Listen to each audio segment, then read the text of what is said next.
Boa noite, meus amigos e minhas amigas. Para quem não me conhece, eu sou o Luiz e eu faço parte dessa família maravilhosa que é a família do Lar do Amor Cristão. E nós estamos aqui esta noite para falar sobre o tema de biografias. Vamos falar sobre Allan Kardec. Hoje nós estamos dando início ao segunda sobre biografias, né? Semana que vem o seu Nilson vai falar sobre Eurípides Barçanufo. Na próxima sexta-feira o seu Júlio sobre Joana de Ângeles e a dona Arlete vai falar sobre Maria, mãe de Jesus. Outra coisa, hoje nós estamos dando início a um projeto piloto e essa transmissão está sendo feita ao vivo, aqui do Lar do Amor Cristão. Então eu gostaria de agradecer a nossa equipe técnica, o Rogério, o Fábio e o Tadeu, que estão cuidando aqui de toda a parte de tecnologia. Enfim, vamos então dar início à nossa reunião da noite. Vamos começando fazendo uma prece para abrirmos os nossos trabalhos. Então vamos fechando os nossos olhos, mentalizando a figura do amado Mestre Jesus e pedindo aos seus mensageiros que nos orientem, que nos auxiliem neste trabalho que será feito esta noite. E que esta nossa reunião possa ser proveitosa a todos os amigos que puderem assistir. E assim, mais uma vez, em agradecimento pela oportunidade, pedimos licença para abrirmos a reunião da noite. Que assim seja. Bom, muito bem. Então, como eu havia dito, nós vamos falar sobre a vida, contar um pouquinho da história do nosso grande professor, né, Allan Kardec. A nossa história, ou a história do Allan Kardec, ela vai ter início há 2000 anos atrás, quando Jesus anunciou que enviaria o Consolador.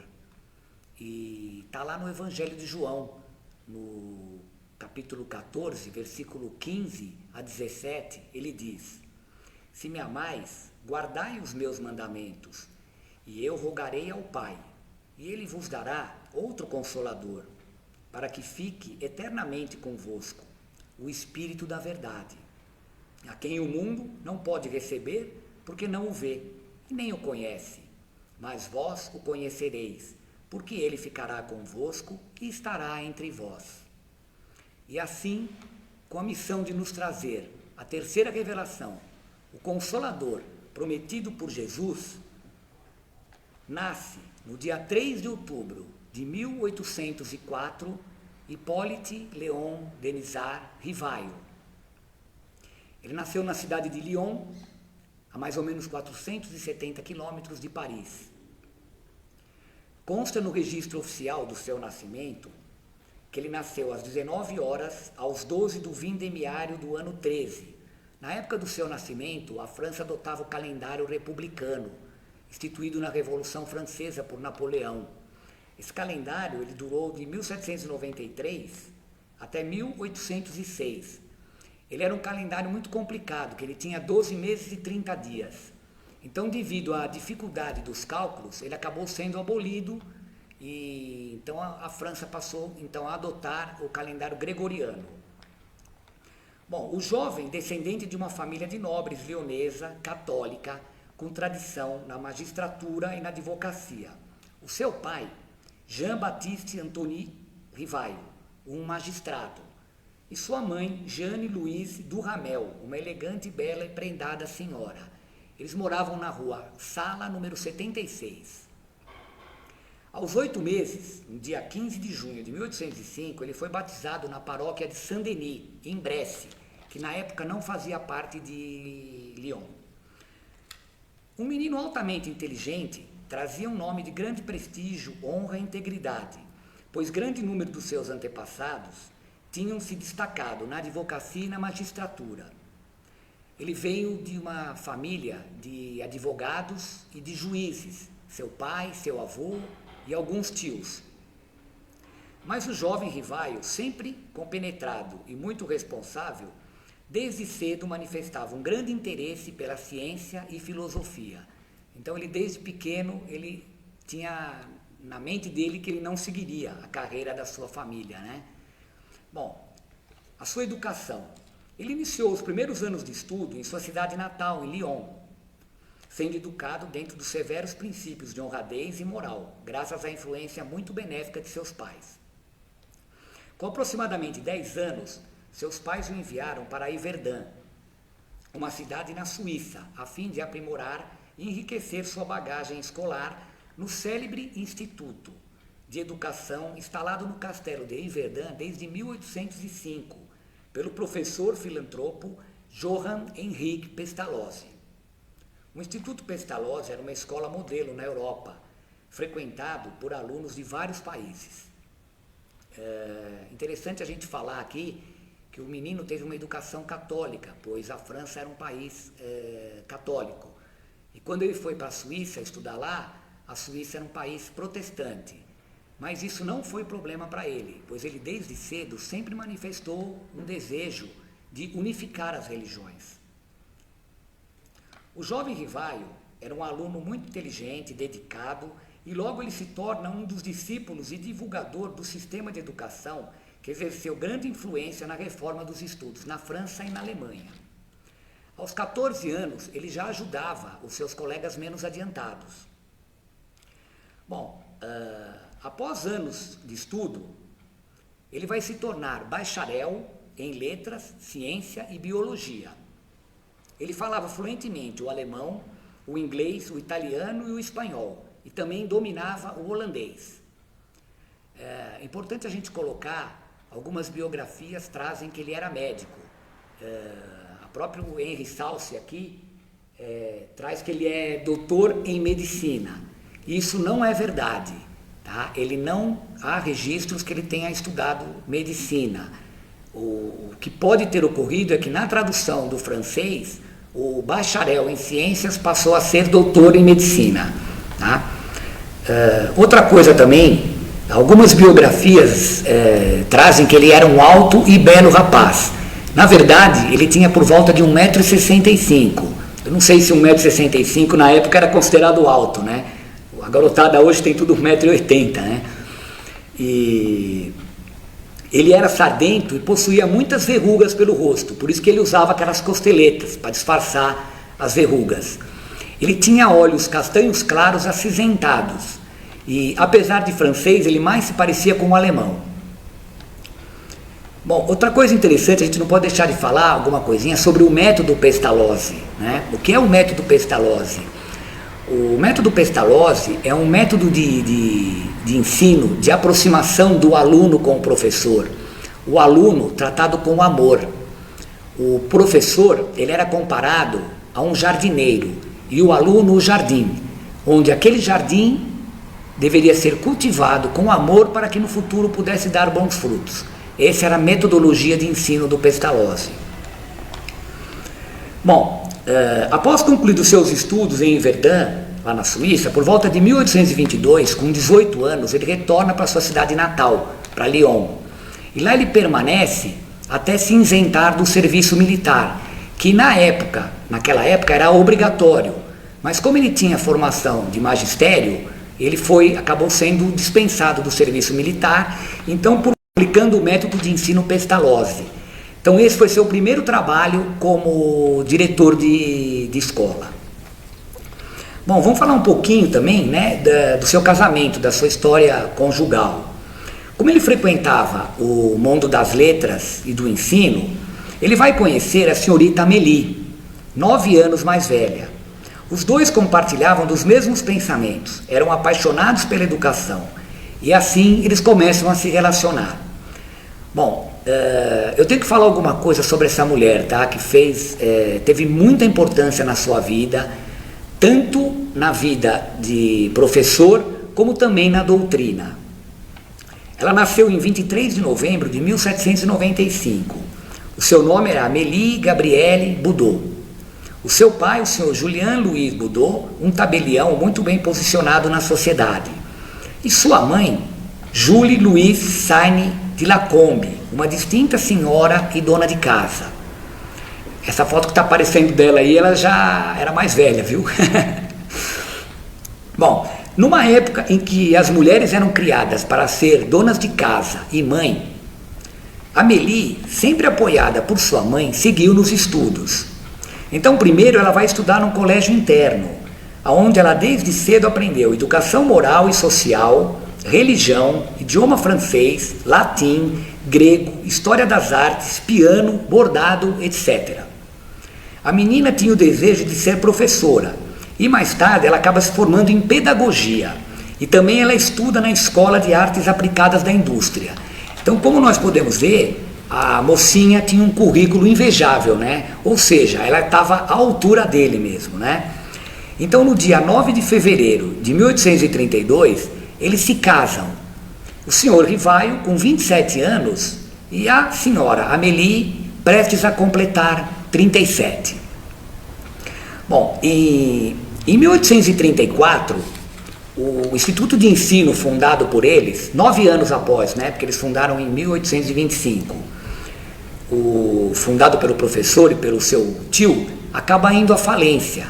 O seu tio era viciado em jogos e ele acaba se afundando em dívidas e eles são obrigados a fechar a escola. E eles acabam vendendo as coisas e arrecadando 45 mil francos para cada um. O professor e a sua esposa, o senhor Rivaio e a sua esposa, confiaram a sua parte a um amigo da família, um negociante. E ele acabou fazendo maus negócios, foi à falência e eles perderam tudo. Ou seja, com praticamente 2 anos de casado, eles acabaram ficando na miséria. Mas esse duplo revés não desanimou o casal. O senhor e senhora Rivaio se lançaram ao trabalho. Ele se encarregou de fazer a contabilidade de 3 casas comerciais. À noite ele escrevia seus livros de gramática e aritmética e para os estudos pedagógicos e também fazia traduções. A senhora Amélie seguiu como professora. E eles ainda organizavam à noite, em sua casa na Rua de Sèvres, cursos gratuitos de Química, Física e Anatomia. Eles deram aula gratuitas na sua casa à noite, de 1835 a 1840. Os dois, eles eram extremamente a favor do ensino público. Bom, vamos conhecer a sua carreira pedagógica. Ele sempre preocupado em dar uma instrução que fosse ao mesmo tempo agradável e produtiva, ele criou um método genial de cálculo e elaborou uma tabela mnemônica da história francesa, visando facilitar a memorização dos principais eventos históricos de cada reino. Mnemônico vem do grego a deusa Mnemosyne, que era a deusa da memória. Então ele cria uma tabela para facilitar para as crianças a memorização da história de cada reinado da França. Ele também foi membro de várias sociedades pedagógicas, entre outras a Real Sociedade de Arras, onde em 1831 ele recebeu um prêmio de honra por notável ensaio sobre a questão intitulada Qual o método de estudo mais em harmonia da época? Bom, gente, ele escreveu e publicou inúmeras obras educacionais. Tá? Algumas das mais importantes são: em 1824, ele criou um curso prático e teórico de aritmética, método Pestalozzi. Em 1828, ele faz um plano para a melhoria de instrução pública. Em 1831, ele publica um livro Gramática Francesa Clássica. Em 1846, Manual de Exames para Obtenção de Certificados nas Questões de Aritmética e Geometria. Em 1848, ele cria um Catecismo Gramatical da Língua Francesa. Em 1849, ele cria um programa de curso de Química, Física, Astronomia, Fisiologia e também foi professor no Liceu Polimático. Tá? Diversas de suas obras foram adotadas por várias universidades da França e venderam em abundância em todo o país. Outra coisa, nós não podemos deixar de falar sobre o magnetismo. O magnetismo, desde cedo, sempre fez parte de sua vida. Ele, desde jovem, sempre manifestando interesse pelos fenômenos do magnetismo, e durante alguns anos, ele foi secretário da Sociedade Frenológica de Paris, onde participou ativamente dos trabalhos de investigação na prática do sonambulismo, hipnotismo, clarividência e vários outros fenômenos ligados ao mesmerismo. Enfim, o professor Rivaio, como era conhecido e chamado por seus amigos, graças ao seu valoroso trabalho, já possuía alguma fama e dinheiro suficiente para viver uma vida tranquila com sua esposa, já que eles não possuíam filhos. Mas a missão pela qual ele havia sido preparado durante toda a sua vida ainda estava prestes a acontecer. Por volta de 1850, se inicia na França os fenômenos das mesas girantes, como eram chamados. Na verdade, os fenômenos tiveram início nos Estados Unidos, numa cidadezinha, Hinesville, no estado de Nova York. Acho que todo mundo já ouviu falar da casa das irmãs Fox. Esses fenômenos acabaram se espalhando, criaram fama e se espalharam pela Europa. E, na verdade, na época, era uma espécie de espetáculos, né? Onde as pessoas se reuniam num salão para ver o movimento das mesas, respondendo perguntas. Não só se consegue que uma mesa se mova, magnetizando-a, mas também pode fazê-la falar. Se interrogada, ela responde. E o professor Rivaio respondeu para ele: isso é outra questão, meu amigo. Só acreditarei quando vir e quando me provarem que uma mesa tem cérebro para pensar, nervos para sentir e que pode se tornar sonâmbula. Até lá, permita que eu não veja isso apenas como um conto da carochinha. Então, como nós podemos ver, um homem voltado para a ciência, vão falar para ele que uma mesa se move, responde pergunta, ele acabou fazendo pouco caso disso, né? Mas assim, né, o Consolador prometido por Jesus vai ter início em Paris, conhecida como Cidade Luz, que na época era a capital cultural do mundo.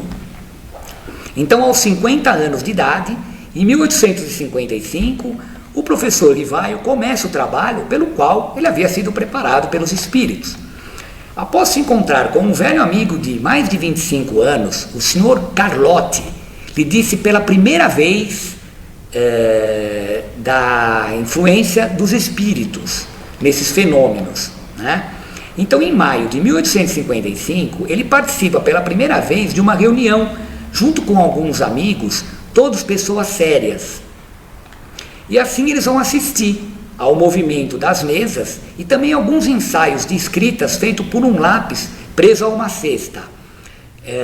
Os primeiros fenômenos de psicografia começaram assim, né? Eles prendiam um lápis numa cestinha de palha e os espíritos movimentavam a cesta respondendo às perguntas que eram feitas, tá? Bom, o professor chega à conclusão que por trás daqueles efeitos deveria haver uma causa.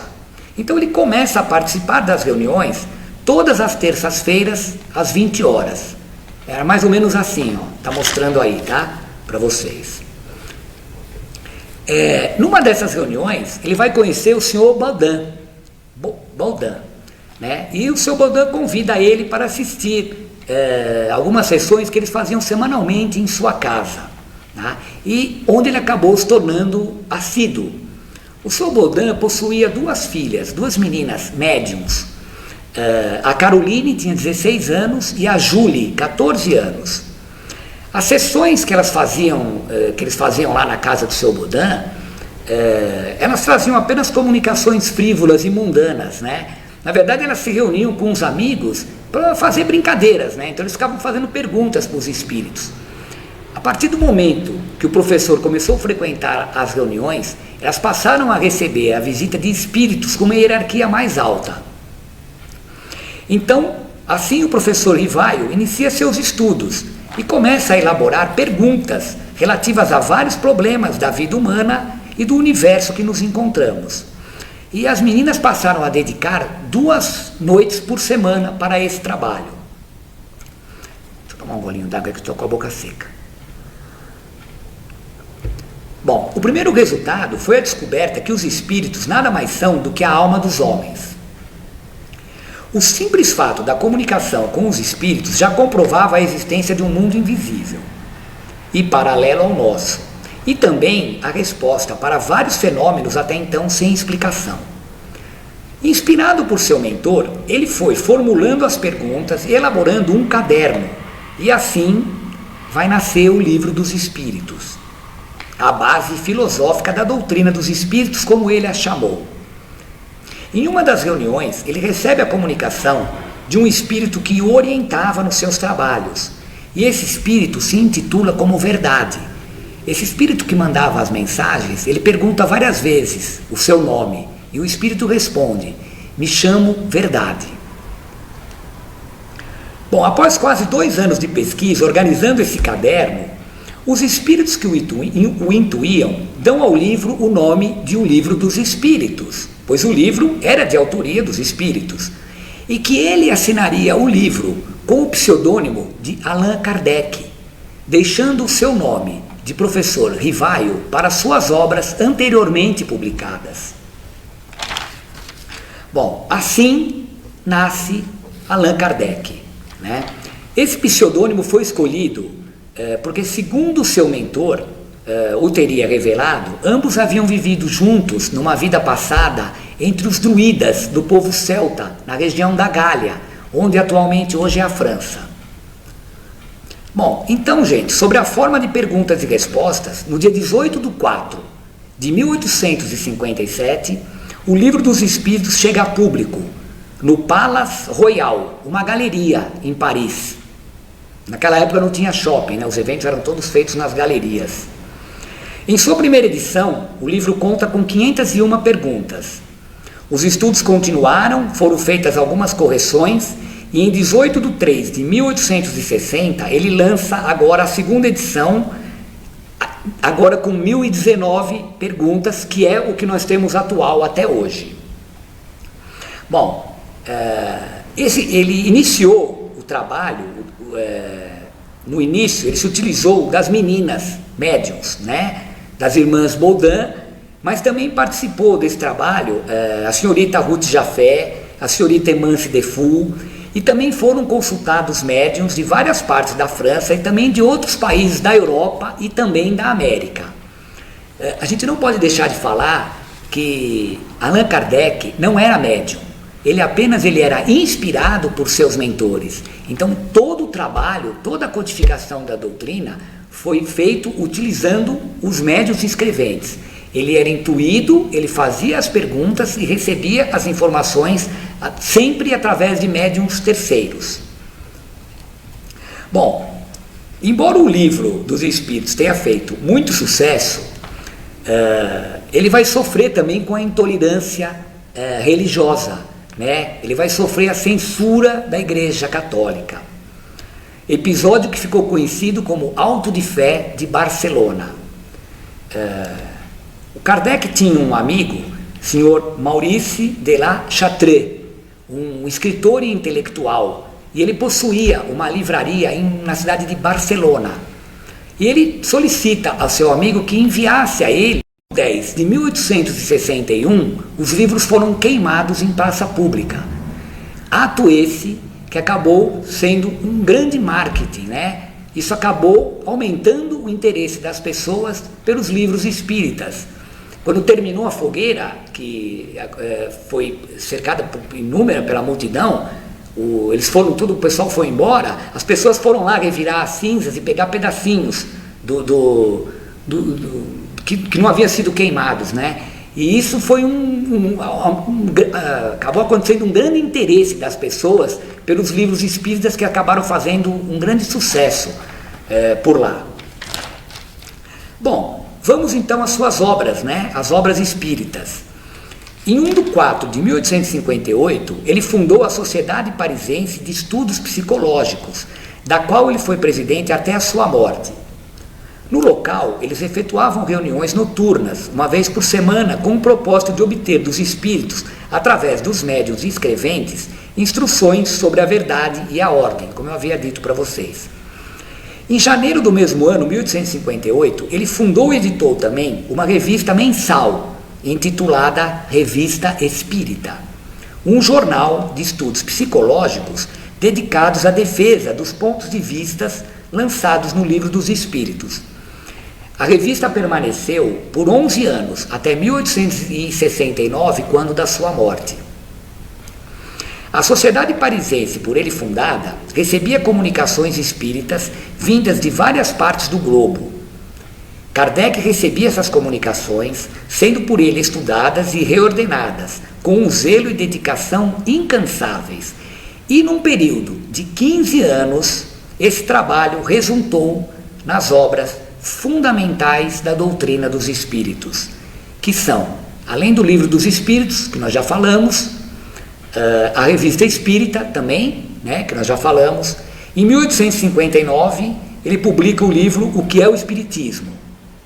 Em 1861, o Livro dos Médiuns, um tratado sobre a mediunidade e as evocações. Em 1863, o Evangelho segundo o Espiritismo, uma dissertação moral do ponto de vista espírita. Em 1865, o Céu e o Inferno, a Justiça Divina segundo o Espiritismo. E em 1868, a Gênese, mostrando a concordância entre a teoria espírita e as descobertas da ciência moderna, os milagres e as predições segundo o Espiritismo. O Kardec, ele recebia com carinho inumeráveis visitantes que vinham de várias partes do mundo para dialogar sobre os temas da doutrina, né? Entre os milhares que o visitavam, a maioria era de altas classes sociais, artísticas e literária e também científica. Entre as pessoas que o visitavam, o imperador Napoleão III demonstrava muito interesse pelos fenômenos espíritas e convidou Kardec várias vezes para longas conversas em seu palácio para discutir sobre os temas da doutrina. O Kardec também ele fez algumas viagens, tá? Ele saiu muito pouco de Paris. Em 1860 ele visitou algumas cidades divulgando a doutrina, em 1862 também, e em 1864 ele teria ido até a Suíça. Bom, gente, nem tudo foi maravilha, né? Ele sofreu muitas dificuldades e também perseguições. Os últimos 15 anos de sua vida, ele dedicou inteiramente na codificação da doutrina dos espíritos. E ele sabia que esse trabalho não seria nada fácil. Lá atrás, quando ele começou, dia 30 de 4 de 1856, quando ele estava começando a elaborar o caderno, que depois se tornaria o Livro dos Espíritos, né? Através da médium, a senhorita Jafé, ele recebe a comunicação da missão a qual ele deveria desempenhar e que essa missão deveria ir crescendo em labor e responsabilidade e que ele teria que enfrentar obstáculos, emboscadas e perigos de toda sorte. Em outra comunicação, 2 meses depois, dia 12 de 6 de 1856, pela médium senhorita Aline, essa comunicação vai o alertar que ele poderia fracassar, tá? Então a mensagem diz o seguinte: a missão que você haverá de desempenhar irá agitar e transformar o mundo inteiro, e não seria apenas um livro, 2 livros. Contra ti se assolarão terríveis ódios, implacáveis inimigos tramarão a tua perda. Estarás exposto à calúnia, à traição, mesmo daqueles que te pareceram dedicados. As tuas melhores instruções serão impugnadas. Sucumbirás ao peso da fadiga. Em uma palavra, será uma luta quase constante que terás de sustentar com o sacrifício do teu repouso, da tua saúde e mesmo da tua vida, porque tu não viverás muito tempo. Para tais missões não basta a inteligência. Para agradar a Deus é preciso humildade, modéstia, desinteresse, porque fracassam os orgulhosos e presunçosos. É preciso devotamento, abnegação e estar pronto para todos os sacrifícios. Vês que tua missão está subordinada a condições que dependem de ti. Assina a mensagem Espírito Verdade, dia 12 de 6 de 1856. 10 anos e meio depois, o próprio Kardec em dia 1/1 de 1867, ele escreve: constato que isso se realizou, pois experimentei todas as vicissitudes que me foram anunciadas. Fui alvo do ódio, da injúria, da calúnia, da inveja e do ciúme. Infames se publicaram contra mim. Minhas melhores instruções foram deturpadas. Fui traído por aqueles que mais confiava. Pago com ingratidão por aqueles a quem prestei serviço.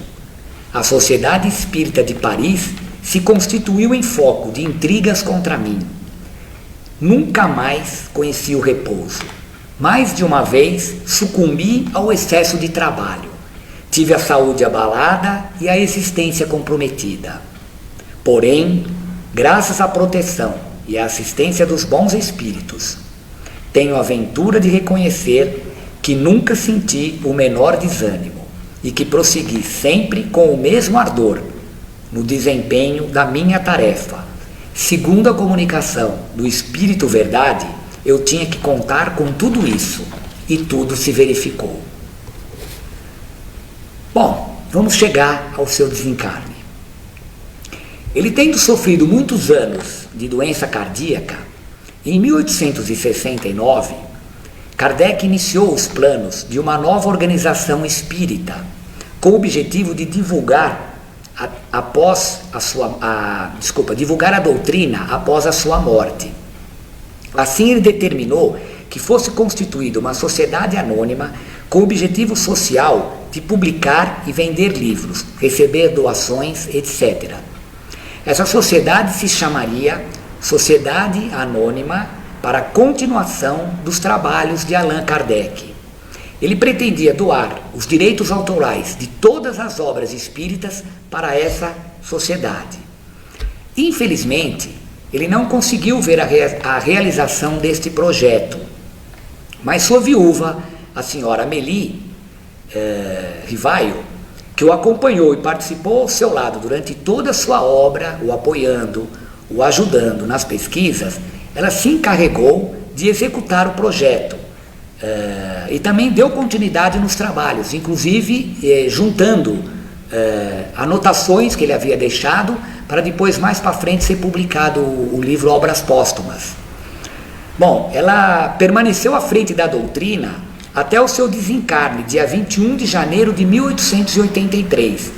Ela desencarnou com 88 anos, então ela ainda ficou, após a morte dele, mais 14 anos ainda à frente da doutrina. Bom, chegará então o fatídico dia 31 de março de 1869. Era a véspera da mudança do casal Kardec para sua tão sonhada casa própria, a Vila Seger, número 39, cujo terreno no futuro deveria abrigar uma comunidade espírita. Há muitos anos eles vinham sonhando, o casal, e então o que eles fizeram? Eles compraram um terreno. Essa rua de Seger era um pouco afastada do centro de Paris, e lá eles construíam uma casa onde eles pretendiam passar a velhice, e após a sua morte, como eles não possuíam herdeiros, essa casa se tornaria uma espécie de um abrigo, né? Um asilo. Na verdade ele vai falecer bem na véspera da mudança, tá? Então o Kardec estava agitado, ansioso, encaixotando suas coisas para a mudança. Já passava das 11 horas da manhã e o rapaz do correio vinha buscar os exemplares da última edição da Revista Espírita. Então o rapaz bateu a porta do apartamento da rua Sainte-Anne, número 59, e foi atendido pelo professor. Ele não falou uma palavra. Após alguns instantes, ele ficou pálido e subitamente seu corpo se curvou e despencou no chão. Assim desencarnou Hippolyte Léon Denisard Rivaio, o nosso Allan Kardec, com 65 anos de idade, vítima de um rompimento de um aneurisma, popularmente falando um AVC, ou um derrame cerebral. Isso também há algumas controvérsias, tá? Em algumas biografias.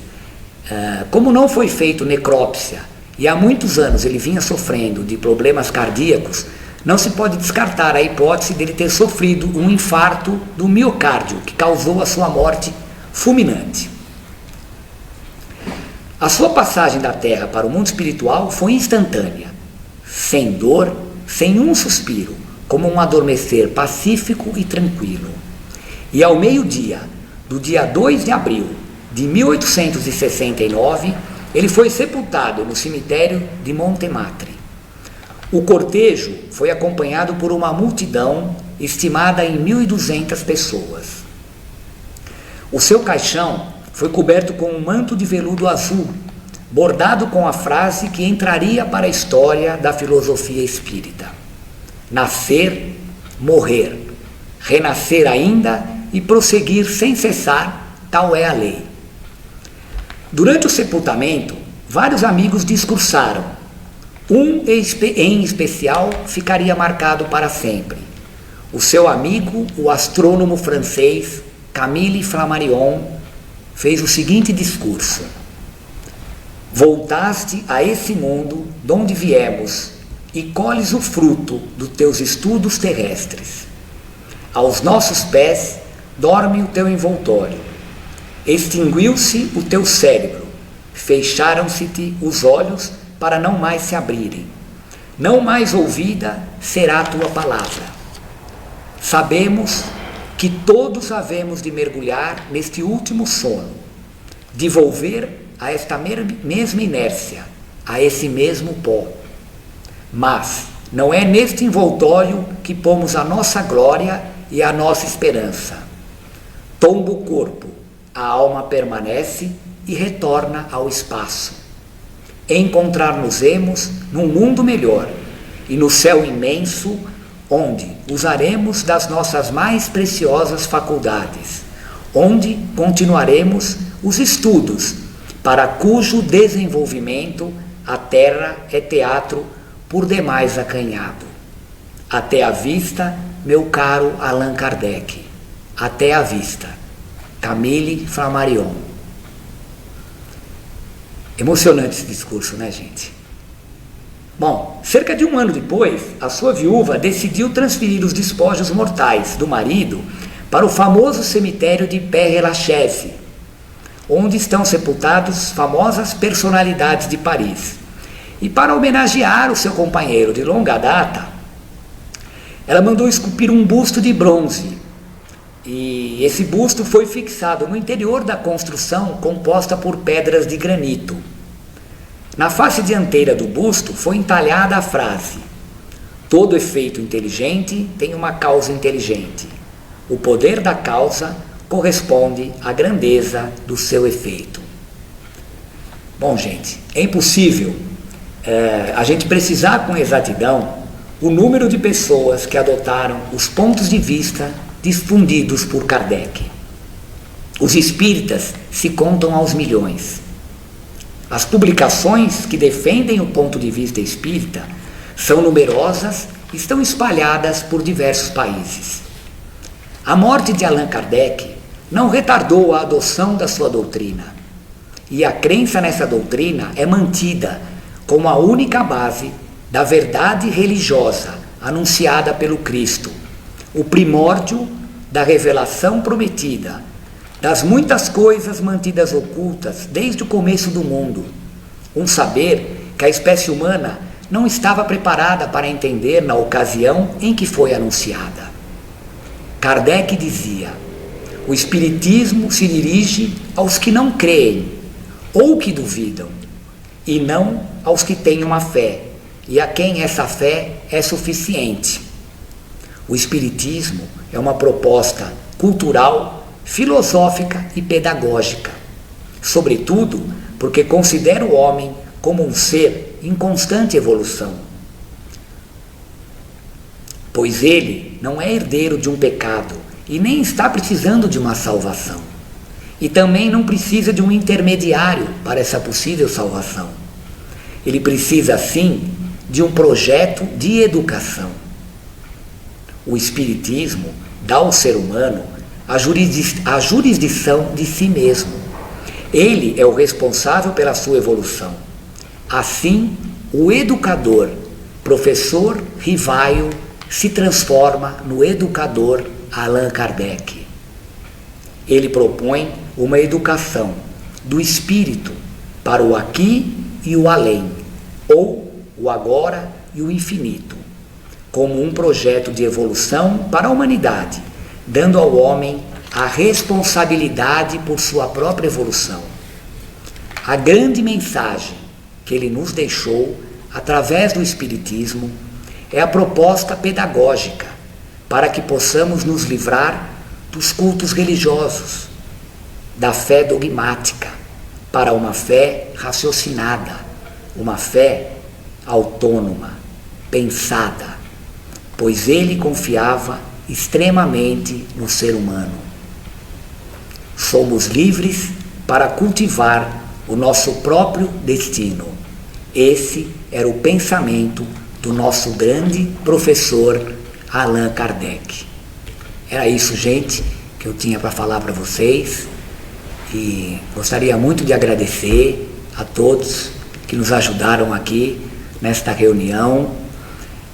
Também gostaria de convidar a todos a participarem dos nossos cursos. Se inscrevam através do e-mail lá, que é o lacristal@gmail.com. É só mandar um e-mail lá, dando seu nome, seus dados, que alguém vai entrar em contato com vocês. Nos sigam nas nossas redes sociais, o Lar do Amor Cristão, _oficial. Outra coisa, nós temos também o trabalho de sábado, onde nós fazemos arrecadação de alimentos para assistir a mais de 100 famílias, tá? Estamos todos sábados aqui, da 1 às 16. E, enfim, era essa a mensagem que eu tinha para passar para vocês. Mais uma vez, gostaria de muito agradecer a todos. E vamos encerrar a nossa reunião fazendo a nossa oração de encerramento, mais uma vez, fechando os nossos olhos, dirigindo o nosso pensamento até Jesus, o nosso Divino Mestre, pedindo aos seus mensageiros que derrame sobre nós seus fluidos balsâmicos, que esses fluidos possam chegar a todo o nosso planeta Terra e principalmente ao nosso Brasil, a todos aqueles que se encontram nesse momento nos leitos dos hospitais e também aos seus familiares, que esses fluidos possam chegar a todas as creches, asilos, orfanatos, a esses nossos amigos que estão perambulando pelas ruas ligados às drogas e ao álcool, que esses fluidos de amor possam chegar até essa nossa casa maravilhosa, o Lar do Amor Cristão, a todos os seus trabalhadores e também os seus assistidos. Que esses fluidos de amor do Mestre Jesus possam penetrar nos nossos lares, a todos os nossos familiares, parentes, amigos, vizinhos, colegas de trabalho e todas as pessoas com os quais temos contato no nosso dia a dia. Vamos também pedir humildemente por nós mesmos, para que todos nós possamos cada vez mais aprendermos e vivermos os ensinamentos do nosso Mestre Jesus. E assim, pedimos licença para encerrarmos a reunião da noite com a prece: Pai nosso que está no céu, santificado seja o vosso nome. Venha a nós o vosso reino. Seja feita, Pai, a vossa vontade, assim na terra como no céu. O pão nosso de cada dia dai-nos hoje, e perdoai, Pai, todas as nossas dívidas, assim como nós devemos perdoar os nossos devedores. E não nos deixes cairmos em tentações, mas livra-nos de todo o mal, que assim seja. Muito obrigado a todos, uma ótima semana e que Jesus nos abençoe sempre. Muito obrigado mais uma vez.